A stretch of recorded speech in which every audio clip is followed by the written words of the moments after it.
चलो मान लो आपके पास दो सिक्के हैं और वो दो सिक्कों को समहाउ और अदर एक दूसरे से ऐसे एंटेंगल कर दिया जाए कि एक साथ फ्लिप करने पर दोनों सिक्के एक ही रिजल्ट शो करेंगे, या तो दोनों हेड या दोनों टेल।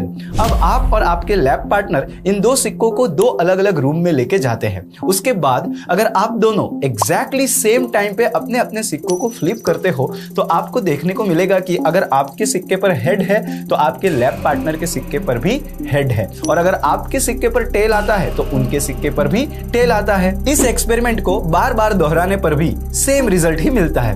अब क्लासिकल फिजिक्स के अकॉर्डिंग ऐसा होने का एक ही रीजन हो सकता है कि पहला सिक्का दूसरे सिक्के को सिग्नल भेजता हो और एग्जैक्टली सेम रिजल्ट देने के लिए कम्युनिकेट करता हो। लेकिन अगर आप अपने लैब पार्टनर को शनि ग्रह पे भेज देते हो जहां लाइट की स्पीड से जाने में भी 1 घंटा 20 मिनट लगता है, तब भी एक साथ फ्लिप किए गए आपके और उनके सिक्के पर एग्जैक्टली सेम रिजल्ट ही देखने को मिलता है, या तो दोनों को हेड या दोनों को टेल। सोचिए अगर आपका सिक्का दूसरे सिक्के को कोई सिग्नल भेजता तो भी दूसरे सिक्के को वो सिग्नल 1 घंटा 20 मिनट के बाद ही मिलता, लेकिन दूसरा सिक्का इंस्टेंटली सेम साइड शो कर रहा है। 1930s में एल्बर्ट आइंस्टाइन और इरविन श्रोडिंगर ने क्वांटम लेवल पे जब ऐसे ही फेनोमेना को ऑब्जर्व किया तो वे बिल्कुल हैरान से हो गए थे। एल्बर्ट आइंस्टाइन ने जब देखा कि क्वांटम एंटेंगल्ड पार्टिकल्स एक दूसरे से स्पीड ऑफ लाइट से कई गुना फास्ट कम्युनिकेशन कर रहे हैं, तो उन्होंने इस फेनोमेना को नाम दिया spooky action at distance. In fact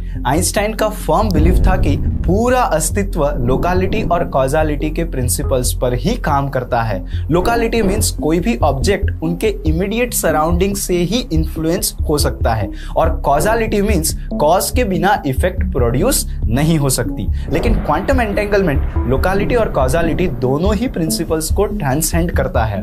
ये स्पेस और टाइम को ट्रांसेंड करता है। क्वांटम एंटेंगलमेंट एक नए डायमेंशन में काम कर रहा था जो क्लासिकल फिजिक्स के दायरे से बाहर है।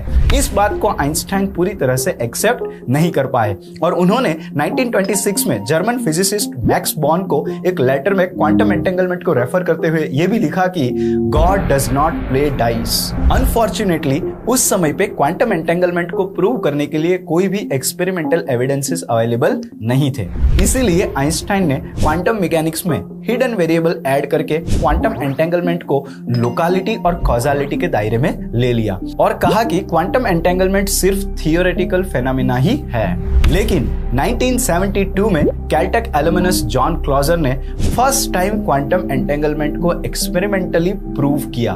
क्लॉजर के बाद उस एक्सपेरिमेंट को वर्ल्ड की कई सारी लेबोरेटरी में परफॉर्म किया गया और हर बार यही प्रूव हुआ कि क्वांटम एंटेंगलमेंट इज रियल, और जॉन क्लॉजर को उनके इस एक्सपेरिमेंट के लिए 2022 में नोबेल प्राइज भी दिया गया। अगर कोई दो क्वांटम पार्टिकल्स एक दूसरे के साथ एक बार एंटेंगल हो जाए, उसके बाद अगर आप इन दोनों पार्टिकल्स को ब्रह्मांड के दो अलग अलग एंड्स पे भी रख दो, तब भी एक पार्टिकल के स्टेट के मेजरमेंट से इमीडिएटली हम दूसरे पार्टिकल का स्टेट भी जान सकते हैं, क्योंकि एक पार्टिकल का स्टेट इंस्टेंटली दूसरे पार्टिकल के स्टेट को इन्फ्लुएंस करता है irrespective of the distance between them.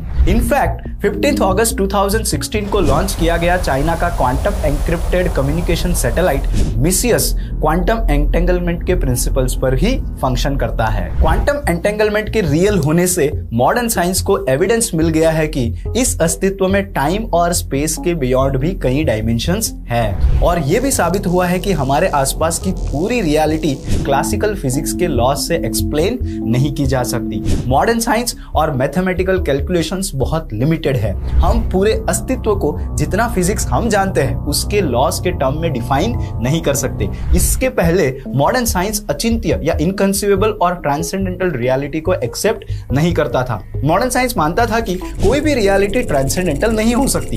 Everything can be captured and explained either by experiment और by calculations. But quantum entanglement के एक्सपेरिमेंटली प्रूव होने से मॉडर्न साइंस को प्रूफ मिल गया कि inconceivable and transcendental existence is an undeniable reality. Bhagavad Gita के 8th chapter के 9th श्लोक में श्री कृष्ण बताते हैं, सर्वस्य धातारम अचिंत्य रूपम आदित्य वर्णम तमसः परस्तात्। अचिंत्य रूपम means he is inconceivable and always a person.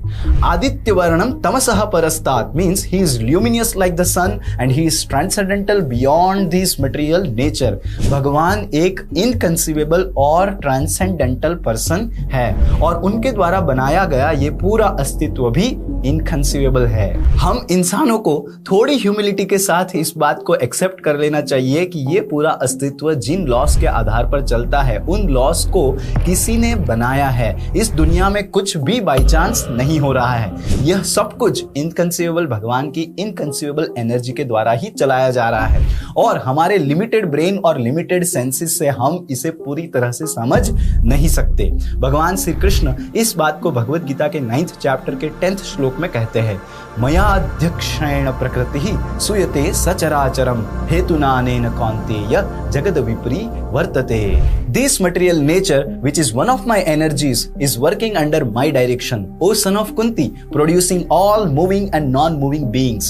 Under its rules, this manifestation is created and annihilated again and again. ये पूरा अस्तित्व भगवान कृष्ण द्वारा ही चलाया जा रहा है। अगर कोई चैलेंज करता है कि अगर ये सब कुछ भगवान द्वारा चलाया जा रहा है तो वे हमारे सामने क्यों नहीं आते, वे हमें ये दिखा क्यों नहीं देते कि वे ही पूरे अस्तित्व को चला रहे हैं। इस सवाल का जवाब एल्बर्ट आइंस्टाइन फरवरी 1954 में अमेरिकन फिजिसिस्ट डेविड बॉम को एक लेटर में लिखते हैं, if God created the world his primary concern was certainly not to make its understanding easy for us. भगवान का इस दुनिया को बनाने का प्राइमरी उद्देश्य हमें ये दुनिया कैसे चल रही है वो दिखाना नहीं है। भगवत गीता के 7th चैप्टर के 27th श्लोक में भगवान श्री कृष्ण कहते हैं कि उन्होंने ये भौतिक दुनिया जीवों की इच्छा पूर्ति के लिए बनाई है और जब हम इस दुनिया में अलग अलग प्रकार की इच्छाओं को अलग अलग शरीर के माध्यम से पूरी करके थक जाए तब भगवान हमें हमारे इटर्नल होम स्पिरिचुअल वर्ल्ड में वापस जाने का गाइडेंस देते हैं। मनुष्य जीवन का पर्पस इस दुनिया की इंट्रिकेसीज को समझना नहीं लेकिन स्पिरिचुअल वर्ल्ड के बारे में इंक्वायरी करके वहां वापस जाने की तैयारी करना है।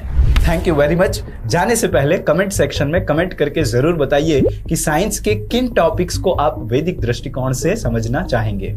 हरे कृष्णा।